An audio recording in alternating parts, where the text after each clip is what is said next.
Hi guys, it's Krishantiw with Krishantiw.com talking about psychic development and spiritual and personal growth. And one of my friends who has a YouTube channel called Atypical Tarot, check it out if you're interested in learning more about the tarot and spirituality, asked me to chit chat a little bit about clearing your mind. And what he said happened that was really interesting is that he and his girlfriend were sitting outside and she said, "What are you thinking about?" And he was like, "Nothing actually," which was really unusual. And he felt like spirit was guiding him to kind of get to that place more often. And he's right about that because there is so much noise in our environments. Like, not only do we have to deal with like the energy of the people around us, the energy of the world at large, the electromagnetic frequencies that are everywhere, and the noise, we also have to deal with our own incessant thoughts. So I don't know if you're anything like me, I'm thinking all the time, which is why learning to be clairvoyant, which I did like a long time ago, I teach people how to do it now, was so nice. It's like a respite. Like, you get to tune everything out, really focus, and then guess what? You're super psychic. We can all do that, by the way. But creating a place where you're not thinking about things and you're not a slave to your phone or to what people need from you, whatever that may be, is very therapeutic. It's very good for your spirit and your soul. And it's difficult, I think, to actually just try to not think about anything. And a lot of people feel like, and I remember I thought that too, that meditation is about that. But the good news is that guided meditation can help you just the same as the meditations where you're supposed to not think about anything. How you can do it in your everyday life is by practicing mindfulness. So if you're chopping an onion, just really focus on chopping that onion completely and just immerse yourself in it. Or if you're driving, like, look at the road, look at the cars next to you, like feel your hands on the steering wheel.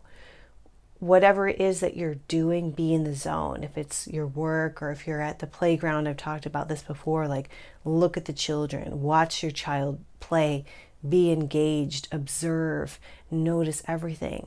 And you can even notice, and it's interesting, is this has a lot to do with remote viewing, which you're doing with your an aspect of your consciousness.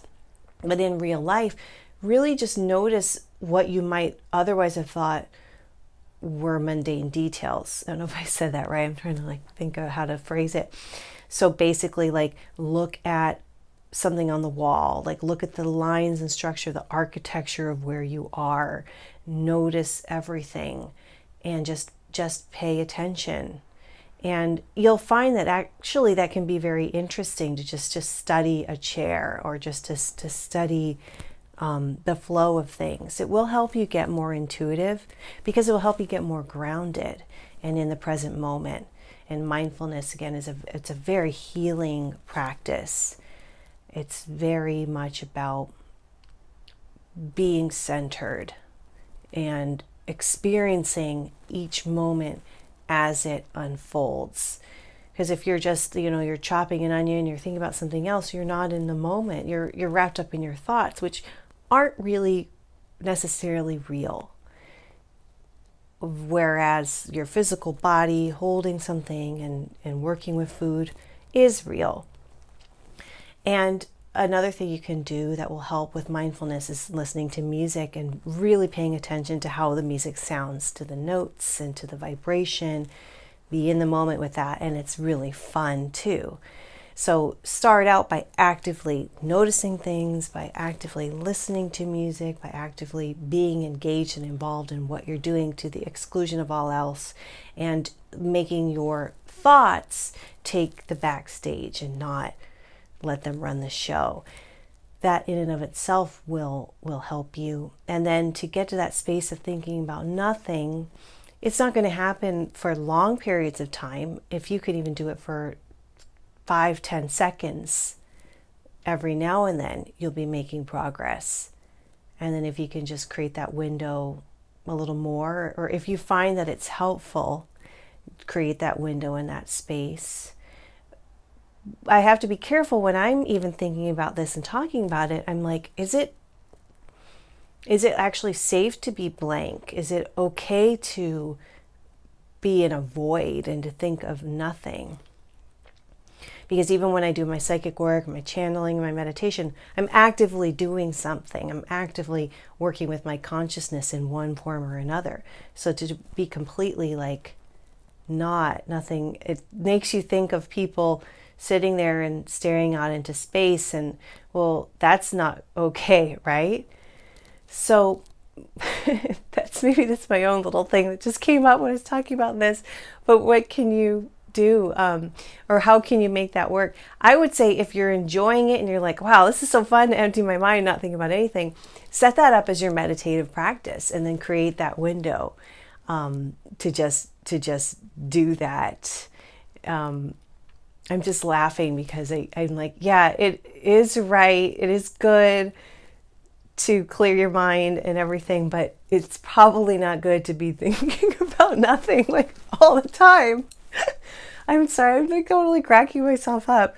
But little moments here and there, like little moments of peace or just of noticing and being present are very helpful and very good. And then yes, if you're so good at completely creating that blank space, do it in a meditative state and just experience it. I mean, so many meditations just have you focus on your breath, which is also difficult for me to only breathe. Like, oh my gosh, but you can do it, and it does. Once you do start, it helps you. I hope you understand what I'm saying about the whole blank thing, right? You don't want to blank out all the time, but you could do it here and there. But by emptying your mind of, I totally didn't expect that to happen. But anyway, by like training your mind to be at peace, you can cultivate a strength and power that can help you when situations arise where other people might be in a state of panic or of anger or of this, that, or the other. And it's like you have this power and you're in the zone. You're like, shoom. We've all seen that in movies. Also notice that and think about that, the fact that when professional athletes who are successful, they're in the zone to the exclusion of all else. So when you're in that mode and you're in that zone, you are very, very powerful. More so than if your mind and your thoughts are like blah, blah, blah, blah, blah, blah, blah, blah, blah, all the time, which mine are. And it's going to be a lifelong pursuit to kind of like tell that little me to like stop talking all the time. But we all have the things we need to work on. I hope that makes sense to you guys, and thanks for watching. And I got some meditations that I recorded myself if you want to listen to them on Krishantiw.com.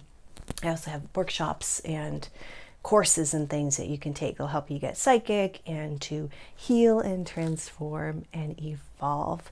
So that's all for now, and I'll see you next time. Bye.